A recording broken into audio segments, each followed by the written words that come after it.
दोस्तों हम लोग पहुंच गए हमीरपुर रोड रेलवे स्टेशन, जहां से हम जाने वाले हैं चित्रकूट। आपको बताएं कि जो हमीरपुर रोड रेलवे स्टेशन है हमारे घर से बहुत ही पास रेलवे स्टेशन, और यहां से चित्रकूट धाम करवी के लिए अच्छी खासी ट्रेनें मिल जाती हैं। सबसे पहले पहुंचते हैं टिकट काउंटर पर, जहां से हम यहां से टिकट खरीदने वाले हैं, और इसके बाद हम हमीरपुर रेलवे स्टेशन पे प्लेटफॉर्म नंबर 2 पे जाएंगे, जहां से हमको गाड़ी मिलने वाली है। ये गाड़ी दोपहर पे 12:40 पे मिलती है, तो 12:40 पे हम लोग पहुंच चुके हैं यहाँ पर, और अब हम रेलगाड़ी की प्रतीक्षा कर रहे हैं। हमारी गाड़ी इसी रूट से आने वाली है और गाड़ी हमको आती हुई दिखाई दे रही है। तो चलिए फटाफट बैठ जाते हैं इस छुक गाड़ी के अंदर और पहुंच जाते हैं चित्रकूट धाम करवी। और हम गाड़ी पे बैठ चुके हैं और गाड़ी हमारी चल दी है। बाहर का ज़बरदस्त सा मनोरम सा नज़ारा आप देख पा रहे हैं, कितना शानदार सा नज़ारा है। ये नया पुल है, यहाँ पे इसका निर्माण चल रहा है। और इसके बाद मैं अब आपको पहाड़ दिखाने वाला हूँ, क्योंकि अब हम पहुँच चुके हैं चित्रकूट धाम के आसपास, और यहाँ पर आप पहाड़ों का नज़ारा तो बहुत ही सुंदर दिखता है। और ये हम पहुँच गए रेलवे स्टेशन, उतर चुके हैं। अब देखिए सामने बोर्ड लगा हुआ है चित्रकूट धाम करवी का। स्टेशन पे हम लोग पहुँच चुके हैं, और इसके बाद अब हम जाएंगे रामघाट। रामघाट एक बहुत ही बेहतरीन सी जगह है, जहाँ पर अलग अलग घाट हैं वहाँ पर, जहाँ पर भरत जी मिले थे, और जहाँ पर जो भी चीज़ें थी वो बहुत ही अच्छी तरीके से वहाँ पर उसको डेवलप किया जा रहा है। रामघाट की तरफ हम निकल चुके हैं। ये रामघाट के रास्ते का बीच का नज़ारा है, और सामने आप बोर्ड देख पा रहे हैं रामघाट का बोर्ड। और गाय माता भी थोड़ा सा टहल रही हैं, क्योंकि बहुत इनको मज़ा आ रहा होगा यहाँ पे टहलने पर। तो इस समय थोड़ा सा आउट सीजन है, तो सारी की सारी बोट वगैरह खड़ी हैं। शाम का लगभग 4:30 या 5 बजा हुआ है इस टाइम पे, और बहुत ज़्यादा रश नहीं है इस टाइम पे, भीड़ भाड़ ज़्यादा नहीं रहती है। जब कोई त्यौहार वगैरह होते हैं या फिर मेला वगैरह लगता है तो भीड़ भाड़ कुछ ज़्यादा होती है। इस टाइम बिल्कुल नॉर्मल भीड़ भाड़ वगैरह है, बहुत ज़्यादा लोग नहीं हैं। तो हम लोगों ने डिसाइड किया कि चलो क्यों ना बोटिंग का आनंद लेते हैं, लेकिन उसके पहले भूख बहुत ज़ोरों की लगी हुई है। तो फटाफट यहाँ पे हमने देखा कि ताज़े समोसे बन रहे थे, तो समोसे का आनंद लिया जाए। और इस चटनी के साथ बढ़िया पत्तल वाले समोसे यहाँ पे हमने ले लिए। और एक नया आइटम देखने को मिला, ये कुछ इस तरीके से उसमें लौंग लगा के बेच रहे थे। उन्होंने बताया कि ये लौंग लता है, हमने भी इसको खा लिया, लेकिन कुछ अलग नहीं समझ में आया। इधर बहुत सारी बोट्स दिखाई दे रही थी, तो किसी को ढूंढा जाए, उससे बात की जाए कि भैया बोट वोट में बैठाल के हमको घुमा दो। तो इस समय आरती का टाइम हो रहा है, 6:30 बजे से आरती मंदाकिनी की आरती होती है। तो बहुत सारे लोग बोट में बैठ करके उसका आनंद लेते हैं, तो हमने सोचा हम भी आनंद लेते हैं। तो आप जिस तरीके से बोट वाले से बात सेट कर पाओगे, उस तरीके से वो आपको 100 रुपये से लेकर के, अगर आप बोट बुक करते हो तो 300-400 रुपये या फिर 1000 रुपये तक भी बोट बुक करते हैं। तो हमारी तो बात यहाँ पे सेट हो गई भैया कि 4 लोग थे, 250 रुपये में 4 आदमी, और हम लोग सब के सब इसके अंदर बैठ चुके हैं। कोई एक और फैमिली ऑलरेडी पीछे से बैठी हुई है। तो फटाफट चलते हैं और इस बोटिंग का आनंद लेते हैं।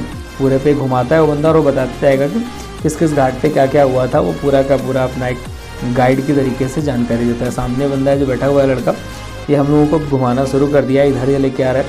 इसने बताया कि ये भरत घाट है, जिधर ये हम लोगों को लेकर के आ गया है। उसने बताया कि यहाँ पर भरत जी और राम जी का मिलन हुआ था। वैसे तरीके से बहुत सारे घाट वगैरह दिखाते हुए अब हम लोग जाने वाले हैं उस दिशा पे जहाँ पर मंदाकिनी की आरती होने वाली है, और धीरे धीरे शाम ढलती जा रही है। वैसे इसका नज़ारा खूबसूरती और भी अच्छी लगने लगी है, क्योंकि बहुत सारी लाइटिंग वगैरह हो जाती है। और एक बहुत ही खूबसूरत सी बात है कि जो लोग बोट वगैरह रखते हैं, इन बोट्स पे भी बहुत सारी लाइटिंग वगैरह लगा के रखते हैं अंदर, तो देखने में बहुत ही अच्छा नज़ारा लगता है। तो आप सामने देख पा रहे होंगे कितना कल की धारा बह रही है, और उस पर बोटिंग का एक अलग ही मज़ा है। तो अगर आप इस मज़े को लेना चाहते हैं तो आप शाम को ज़रूर पहुँचें रामघाट। और हमारा एम यही था कि हमको रामघाट पे जा कर के बोटिंग करनी थी, और सुबह सुबह आरोग्य धाम में नहाना था, तो वो भी आगे दिखाएंगे आपको। और लगभग यहाँ पे हम लोग खड़े हैं सामने, और आप देख पा रहे हैं कि यहाँ पर मंदाकिनी आरती हो रही है। आरती स्टार्ट हो चुकी है, आप आरती का लुत्फ़ उठाइए, इसके बाद हम बात करेंगे।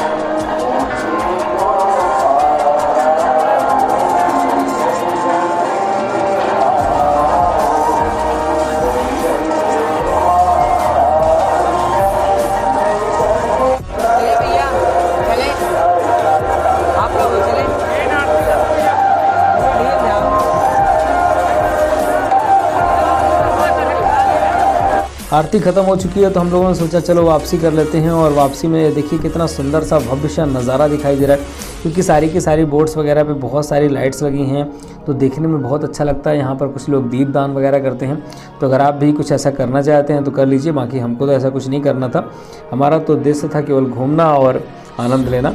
तो ये सब करके हम यहाँ से रिटर्न हो चुके हैं।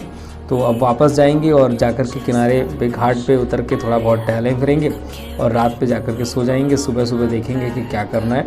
तो सुबह सुबह सबसे पहले टारगेट रहेगा आरोग्य धाम पहुंचने का और वहां पर जाकर के नहाएंगे धोएंगे। तो यहाँ पर शाम को जो है लेज़र लाइट का भी शो होता है, लेकिन भीड़ कम होने की वजह से लेज़र लाइट का शो आज नहीं हुआ। तो लेज़र लाइट देखने का जो हमारा मंसूबे थे उसमें पानी फिर चुका है पूरी तरीके से।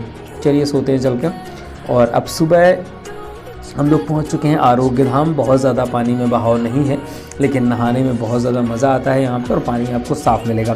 तो यहाँ पे आरोग्य धाम में जम कर के नहाया गया और फुल नहाने का आनंद यहाँ पे आ रहा है। तो अगर आप चित्रकूट जाते हैं तो आरोग्य धाम में नहाने के लिए अगर कोई जगह है ना, तो आरोग्य धाम बहुत ही बेस्ट जगह है, वहाँ पर जाके नहाइएगा। नहा धो के हम लोगों को दिख गए पोहा खाया और इसके बाद एक ऑटो वाले से बात करी। उसने कहा भैया हम 100 रुपये में आपको पूरा चित्रकूट घुमा देंगे। तो पूरा तो नहीं घूमना था, थोड़ा बहुत घूमना था। तो बैठ गए ऑटो पे भाई साहब की और निकल लिए।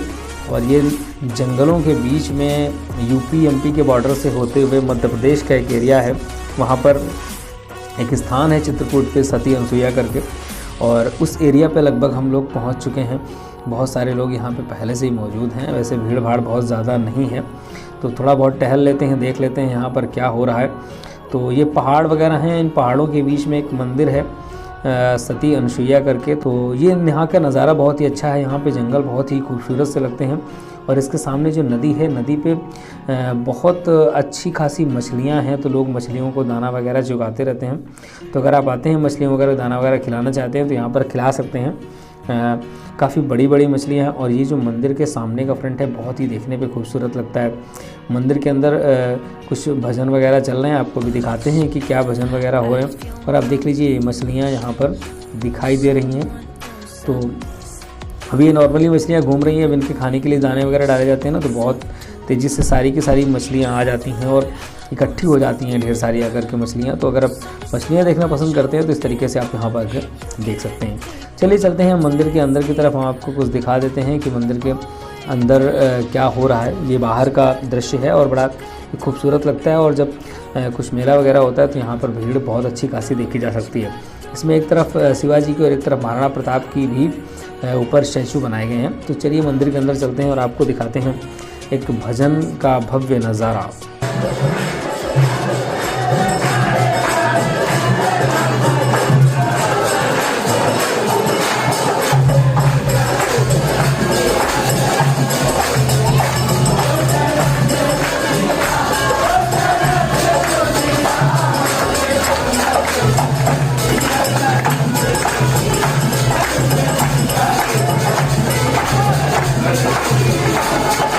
मंदिर से बाहर आकर के हम लोग पहुंच चुके हैं दूसरी जगह पर, और इस दूसरी जगह का नाम है गुप्त गोदावरी। और यहाँ पर एक गुफ़ा है और उस गुफ़ा के अंदर काफ़ी बड़ी गुफ़ा है और उसके अंदर कुछ छोटे छोटे मंदिर वगैरह बनाए गए हैं जिस पे लोग दर्शन वगैरह करते हैं। और बात करें इसकी कि यहाँ पर टिकट की एक व्यवस्था कर दी गई है। पहले टिकट की व्यवस्था नहीं हुआ करती थी, अब 20 रुपये का टिकट लगता है। टिकट लेने के बाद ही आपको इसके अंदर एंट्री हो पाएगी। भीड़ अच्छी खासी यहाँ पर होती है, तो पहले इतनी भीड़ नहीं हुआ करती थी, तो हम लोग लाइन पे लग गए उस भीड़ का आनंद लेने के। अब देख पा रहे हैं हमारे पीछे भी बहुत बड़ी लाइन लगी हुई है। बात करें तो इसके अंदर एक गुफ़ा है और गुफ़ा के अंदर जो है एक ही रास्ता है आने जाने का। इस तरीके से गुफ़ा में आप उसी रास्ते से अंदर जाएंगे और उसी रास्ते से आपको बाहर भी जाना होता है। तो यहाँ पर एक कमी है कि ये 15 मिनट का जो टाइम लेते हैं लोगों को अंदर बाहर करने का, वो थोड़ा सा गड़बड़ है। इसके बाद एक दूसरी गुफ़ा है, यहाँ से गोदावरी नदी अंदर से निकली हुई है और किसी को पता नहीं है कि किस तरीके से गुफ़ा के अंदर से गोदावरी नदी निकली हुई है। इसी वजह से इस जगह का नाम गुप्त गोदावरी कर दिया गया है कि गुप्त गोदावरी नदी गुप्त तरीके से अंदर से निकलती हैं। तो ये भी देखने में बहुत ही अच्छा लगता है। अगर थोड़ा सा भी आप रोमांच पसंद है तो आप इस जगह पर जा सकते हैं। और साथ में अगर आप थोड़ा सा धार्मिक भावनाओं पे हैं तो यहाँ पर जाकर के पूजा इत्यादि भी कर सकते हैं। तो इस तरीके से हम एक गुप्त गोदावरी के अंदर गए और ये बड़ा ही अच्छा यहाँ पे नज़ारा देखने को मिल पा रहा है। आप देखिए बहुत संकरी सी जगह है, एक पतली सी गुफा के अंदर नज़ारा है और वहाँ पे नीचे पानी रहता है, लगभग आप समझ लीजिए कि आपके घुटनों तक पानी रहता है। इसके ऊपर भी पानी आ जाता है, यहाँ पे तो इस जगह कम है। तो इस तरीके से यहाँ पे गुप्त गोदावरी पे ये देखिए आप पानी कितना भरा हुआ है। तो अगर आप थोड़ा सा गर्मी वगैरह के मौसम पे जाते हैं तो बड़ा अच्छा लगता है। ये गुप्त गोदावरी से निकल करके हम लोग बाहर आ चुके हैं और अब हम जा रहे हैं अपने घर की तरफ। बाकी चित्रकूट में कामतानाथ जी के दर्शन और भी बहुत सारी अच्छी जगह हैं जिनको हम अपने किसी दूसरे ब्लॉग पे फिर से कभी दिखाएंगे, ज़रूर देखिएगा।